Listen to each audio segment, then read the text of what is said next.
Salut les gars, j'espère que vous allez bien. En fait, ouais, il fallait que je dise quelque chose sur le match du Barça au Raymond Sanchez Pizjuán, parce que nous savons tous que ce stade, le stade de Séville, n'est pas un stade vraiment facile pour le Barça chaque fois que nous allons là-bas.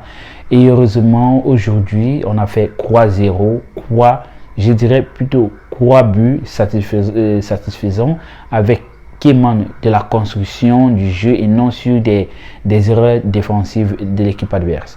Déjà, il faut rappeler que dans l'ensemble du match, moi j'ai trouvé l'équipe au début était un peu moins organisée et était beaucoup plus influencée, menacée par Séville. Et après quelques temps, on a revu un Barça organisé, le Barça de la pré-saison, un Barça qui va aller de l'avant, un Barça qui veut influencer, un Barça qui se crée des occasions, et c'est ce qui a été fait.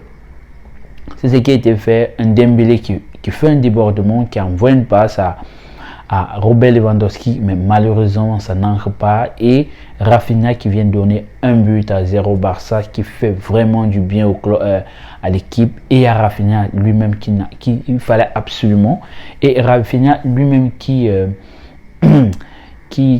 ouvre son compteur. Oui, Rafinha lui-même ouvre son compteur en Liga. C'est très important parce que ça permet d'élever le moral, ça permet de développer l'état d'esprit.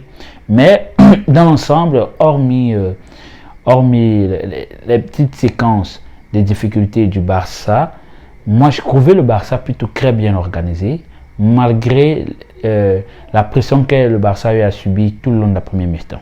Déjà, on voit un Barça on voit une défense qui était plutôt très bien alignée. Baldé, les deux latéraux et les deux centraux. Baldé à gauche, qui comprenait le déplacement de Jules Koundé à droite, et Eric Garcia et Araujo qui eux vraiment stabilisaient l'axe central. Ils parvenaient à mener les attaquants adverses hors jeu, et si vraiment vous rappelez, si vous constatez, chaque fois que Séville a eu une action, c'était dû au mauvais positionnement des attaquants, et ils se retrouvaient toujours piégés, toujours hors jeu. Donc ça, chapeau vraiment à Xavi, qui a su apprendre et qui apprend à l'équipe, à la défense, comment créer leur jeu à l'équipe adverse, comment se retrouver, comment jouer haut et se sentir en sécurité, parce que le Barça a vraiment joué haut et a créé beaucoup de hors-jeu à l'équipe adverse. Sur ce, j'apprécie la tactique, ça montre qu'ils sont en confiance, ils sont sereins, ils sont concentrés, ils veulent aller de l'avant, ils veulent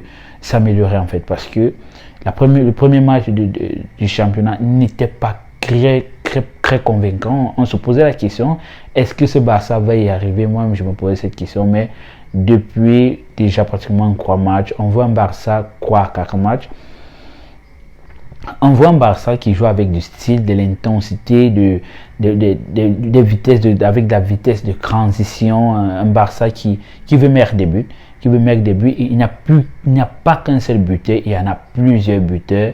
Il n'y a pas qu'une seule personne qui peut créer les occasions, mais il y en a plusieurs qui peuvent déjà créer les occasions, et c'est ce qui s'est matérialisé tout le long du match, et en plus à l'extérieur.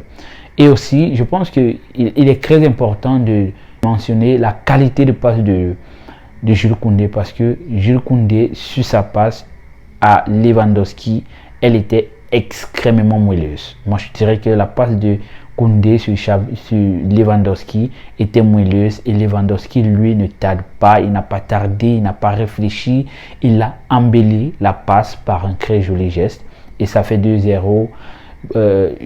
Bonou n'a pas pu arrêter, n'a pas pu annuler cette passe de son ancien coéquipier, n'a pas pu annuler le joli geste de Lewandowski. Ils se sont, en fait, je trouve que Lewandowski se sent en confiance. Il essaye de ramener le Lewandowski qu'il a été à Dortmund, le Lewandowski qu'il a été au Bayern. Il veut matérialiser le même Lewandowski au Barça, et sur le nombre de matchs joués, on voit un Lewandowski qui essaye d'avoir un ratio de 1 but par match, et c'est très important parce que ça aide vraiment l'équipe. Par la suite, tu vois, il y a un milieu de terrain vraiment jeune. C'est vrai, il y a toujours Busquets c'est vrai, qui stabilise le milieu. Mais tu vois, un milieu de terrain plutôt productif, plutôt offensif, avec Gavi qui lui, il a toujours de l'intensité lorsqu'il a le ballon et quand il n'a pas le ballon. Et Pedri, lui, il est toujours posé et essaye de rendre le jeu fluide, propre et c'est ça. Et par la suite, on a vu un Barça qui met un troisième but par Eric Garcia qui malheureusement est sorti en boitant. On espère vraiment qu'il sera disponible pour la Champions League parce que il y a la Champions League qui arrive, et il y a d'autres compétitions qui arrivent aussi. Donc il faudrait absolument que les joueurs se sentent bien. Il faudrait absolument que les joueurs se sentent à la hauteur des attentes des entraîneurs parce que c'est vrai, c'est le Barça, mais il y a aussi des joueurs qui doivent avoir plus de confiance. Je suggérerais à Xavi de faire tourner son équipe parce que à un moment, j'ai vu Gavi un peu cramé, qui a eu la crampe et il s'est tombé. On n'aimerait vraiment pas que Gavi rate les prochains matchs ou rate la compétition à venir qui est celle que nous tous nous connaissons.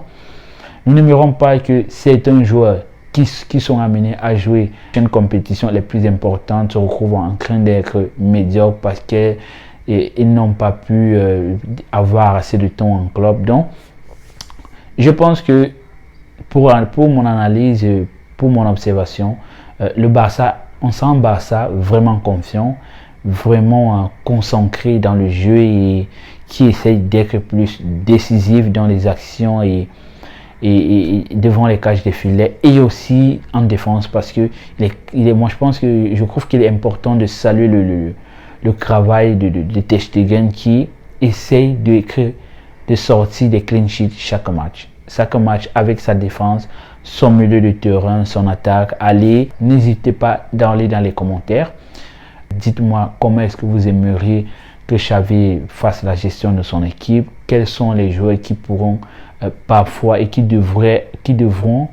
Alors, n'hésitez pas à aller dans les commentaires. Dites-moi ce que vous pensez du match du Barça face à Séville. Qui, selon vous, hormis Gavi, qui aurait pu être l'homme du match?